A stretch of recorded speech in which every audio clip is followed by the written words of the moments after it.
కాబోయే సీఎం కేసీఆర్ గారే. కాబోయే సీఎం. ఇంకా 2 సంవత్సరాలు 2 టర్ముల దాకా నన్ను ఎవరు టచ్ చేయలేరు అంటున్నారు రేవంత్ రెడ్డి. ఉత్తగా రేవంత్ రెడ్డి గారికి ఎక్కువ ఓటు కూడా పడదు. కంపల్సరీ కేసీఆర్ బాబు రావాలని ప్రతి ఒక్కరు కోరుకుంటారు. కేసీఆర్ పాలన అద్భుతంగా ఉన్నది. లేదు ఏం చేసిండన్నా, ఫ్రీ బస్ పెట్టిండు, ఉపయోగం లేని స్కీములు పెట్టిండు, పబ్లిక్ అని అప్పులు చేసి పబ్లిక్ పైన పడెత్తుండు. ఫ్రీ బస్ తో ఎలాంటి ఉపయోగం లేదు. మేము కేసీఆర్ కోరుకుంటున్నాము. యావత్ తెలంగాణ కేసీఆర్ గారు రావాలని కోరుకుంటున్నారు. కంపల్సరీ కేసీఆర్ గారు. రెడ్డి కూడా చేస్తున్నా అంటే చాలా చేస్తున్నా, నేను మన ప్రజలందరూ మంచిగా ఉన్నారు కాంగ్రెస్ వచ్చినాకనే అని చెప్తున్నాడు. కాంగ్రెస్ వచ్చిన తర్వాత ప్రతి ఒక్కరు అసంతృప్తితోనే ఉన్నారు. ఇప్పటి వరకు ఎవరికి సరైన స్కీములు అందలే. కేసీఆర్ గారు ప్రతి ఇంటికి స్కీమ్ ఇచ్చిండు, ప్రతి గడపకు స్కీమ్ అందింది. ఇలా రేవంత్ రెడ్డి గారు ఎలాంటి స్కీమ్ అందలే. రైతులను రాజులను చేస్తున్నా, ఆడవులని కోటీశ్వరాలను చేస్తున్నా. రైతు బంధువే సరిగా వేయలేదు, రైతు బంధువే వేయలేదు, రైతు బీమా ఇస్తలేడు. చెప్పిండుగా రైతు బంధు వేసిన కానీ పడ్డాయా పర్లేదా మీరు చెక్ చేసుకున్నారు. రైతు బంధు మొన్న వేసేది వేయలే, 2 సంవత్సరాలు లాస్ట్ మళ్ళీ వేయలే. మొన్న 15వ తారీఖు వేసేది వేయలే. రైతు బంధు ఎగ్గొట్టాడు, 2 తల్లాలు కట్టి. ఇప్పుడు మొన్న వేసేది 15వ తారీఖు వేయలే. రైతు బంధు ప్రాబ్లం. కేసీఆర్ అంటే time to time Rythu Bandhu వేసాడు రైతులకు. చెప్పిండు కదా, నేను వేసిన రుణమాఫీ చేసిన, రైతు భరోసా వేసిన కానీ అయిందా కాలేదా మీరే చెప్పాలి, నాకు తెలియదు అన్నాడు. పిహెచ్ అయిపోయింది కదా, రుణమాఫీ 2 లక్షలు అనేది చాలా మందికి కాలే.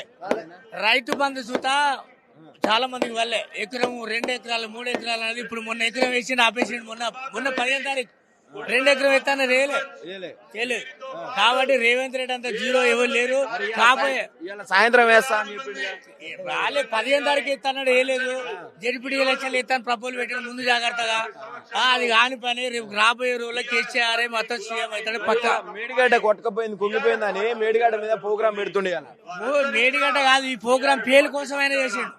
ఇది ఫెయిల్ కావాలని బస్సులన్నీ రాకుండా, జనం రాకుండా మేడిగడ్డ ఏం లేదు. మేడిగడ్డ కాళేశ్వరం అనేది ఫుల్ సక్సెస్. అది కావాలనే కాంగ్రెస్ కుట్రాది. కూలిపోయింది అన్నాడు, మొత్తం లేదు. గోదావరి ఎండబెట్టి ఇలా రైతులు నిడుతారు. గోదావరి నట్టి ఎండబెట్టిండు. ఇలా కాళేశ్వరం లేకపోతే గోదావరి లేదు. ఇప్పుడు గోదావరి రివర్ ఇచ్చినాయండి. కాంగ్రెస్ ఇచ్చిన హామీలన్నీ 99% చేసిందని చెప్పి బట్టి విక్రమార్క తులం బంగారం ఇయ్యలే. రైతు బంధు అనేది కేసీఆర్ పెట్టింది, కళ్యాణ లక్ష్మి కేసీఆర్ పెట్టింది. ఇక ఆయన ఇచ్చింది ఏమి అభ్యాస అమలు చేయలే, అన్ని పేలే. కేసీఆర్ అనేటోడు ఫుల్ సక్సెస్. కాబోయే సీఎం కేసీఆర్. 2 సంవత్సరాల తర్వాత బీఆర్ఎస్ పార్టీ స్థాపితం. మొత్తం క్లియర్. ఎట్లా అనిపిస్తుంది? కేసీఆర్ గారు మళ్ళీ సంవత్సరం తర్వాత మాట్లాడబోతున్నారు మీతోటి, ప్రజల గురించి, ప్రజలను ఉద్దేశించి మాట్లాడబోతా ఉన్నారు. ఎట్లా ఉంది ఫీలింగ్? చాలా మంచిగా ఉంది. సంవత్సరం తర్వాత కేసీఆర్ గారు మాట్లాడుతున్నారు అని చెప్పి మీరు చెప్తున్నారు. కేసీఆర్ గారు ఇప్పుడు సంవత్సరం తర్వాత వచ్చి మాట్లాడితేనే పబ్లిక్ ఇంతగానం వచ్చింది. ఒకవేళ అసెంబ్లీలకు వచ్చి మాట్లాడితే హైదరాబాద్ ప్రతి ఒక్క గల్లీలో జనం ఉంటారు. అసెంబ్లీ నుంచి వెళ్ళి మొత్తం వీడియో కాన్ఫరెన్స్ పెట్టి పబ్లిక్ వింటారు. దానికి తట్టుకుంటాడా ఈ రేవంత్ రెడ్డి? ఈ జగ్జాల్ సభకే తట్టుకుంటాడు. లక్షలాది మంది తరలించి ఇక్కడికి వచ్చిర్రు. మంది చూస్తే ఎంత మంది ఉన్నారు మీరు చూడొచ్చు. వింటురా? అభివృద్ధిని చూడలేకనే అసెంబ్లీకి రావట్లేడు అని చెప్పి మాట్లాడిండు కదా. అభివృద్ధి రేవంత్ రెడ్డి చేస్తున్న అభివృద్ధిని చూడలేక అసెంబ్లీకి వస్తలేడు కేసీఆర్ అని చెప్పి మాట్లాడుతున్నారు. అభివృద్ధి ఏం చేసినాను? 6 గ్యారంటీ నాశనమైపోయినాయి. 6 గ్యారంటీ అగ్గిలా తలిగినాయి. ఉచిత పెన్షన్ వస్తలేదు, ఆసరా పెన్షన్ వస్తలేదు. నువ్వు ఏం చేసినావు? నువ్వు ఏం అభివృద్ధి చేస్తున్నావు? అసలు నీ దగ్గర పైసలే లేవు. నువ్వు అట్టిగా గ్యామ్లింగ్ చేసి రావాలని, ముఖ్యమంత్రి ఒకసారి కావాలని చెప్పి అనుకున్నావు. నువ్వు ఎట్లున్నాయంటే సండెట్లో సడమియా, ఇంటి పేరు బడమియా అన్నట్టు నువ్వు వచ్చినావు. వింటున్నా?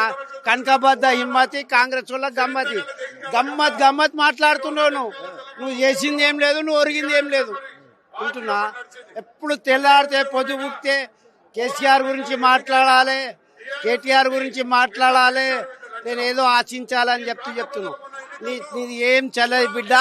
ఇక 2.5 సంవత్సరాలు ఉన్నది.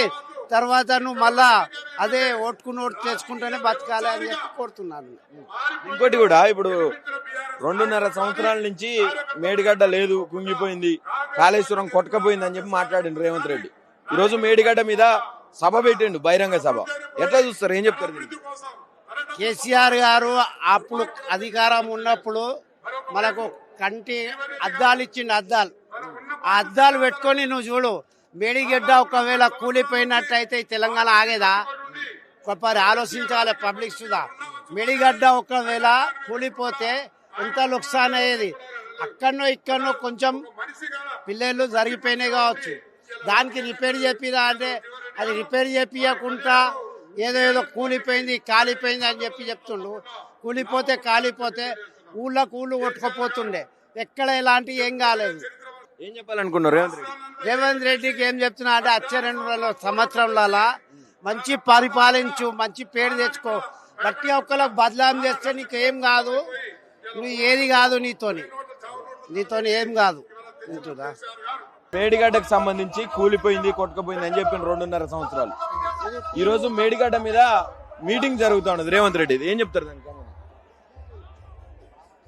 తెలంగాణలో కేసీఆర్ తలపెట్టినటువంటి మొట్టమొదటి పెద్ద ఏదైతుందంటే మేడిగడ్డ అన్నది తెలంగాణ ప్రాంతానికి ఒక మంచి నీటిని ప్రతి పల్లెకు ప్రతి ఊరుకు మంచి నీటి ప్రవాహం కల్పించినటువంటి మేడిగడ్డ కూలిపోవడం అనేది చాలా తప్పది, చాలా పొరపాటు అనే విషయము.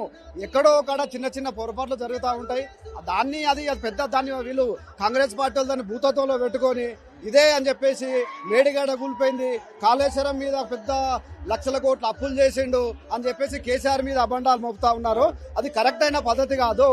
మనం ఈ రోజు ఇల్లు కట్టుకుంటా ఉన్నాం, ఇల్లు కట్టుకుంటా ఉంటే చిన్న అప్పు తెచ్చుకుంటాం, అప్పు తెచ్చుకొని ఇల్లు కట్టుకుంటాం.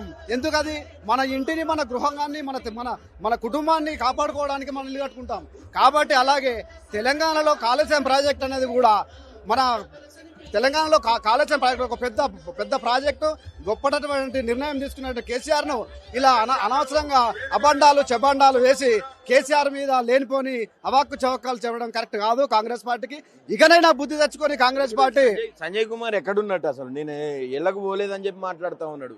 సంజయ్ కుమార్ అనే వ్యవస్థ ఫస్ట్ టీఆర్ఎస్ పార్టీ నుంచి గెలిచి ఎక్కడున్నాడు అని చెప్పేసి తెలిస్తే జనానికి తెలియదా? జనం చూస్తలేరా? సంజయ్ కుమార్ ఏ పార్టీ ఉన్నాడు, ఎక్కడున్నాడు? కాంగ్రెస్ పార్టీ ఉన్నాడా, బీఆర్ఎస్ పార్టీ ఉన్నాడా, బీజేపీ పార్టీ ఉన్నాడా? ప్రతి వ్యక్తికి తెలుసు. జగిత్యాల ఉన్న ఇంత పెద్ద సభ జరుగుతా ఉంది, జగిత్యాలలో ఇంత పెద్ద జనసంద్రం జగిత్యాలలో ప్రజలు వచ్చిండ్రు. మరి ఆయన గుండెల్లో గువ్వులు కొడతలేదా?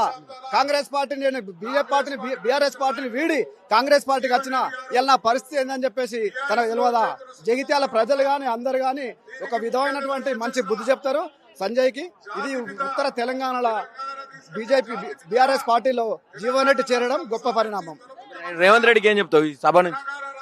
రేవంత్ రెడ్డి ఇకనైనా మీరు చేయాల్సింది ఒక్కటే, దొంగ హామీలు చెప్పి, దొంగ అబండాలు వేసి, దొంగ హామీలు చెప్పి 420 హామీలు చేసుకొని గద్దెనెక్కిండ్రు. ఇకనైనా మీ హామీలు నెరవేర్చండి, లేదంటే గద్దె దిగిపోవాలని ఈ విధంగానే తెలియజేస్తున్నాను.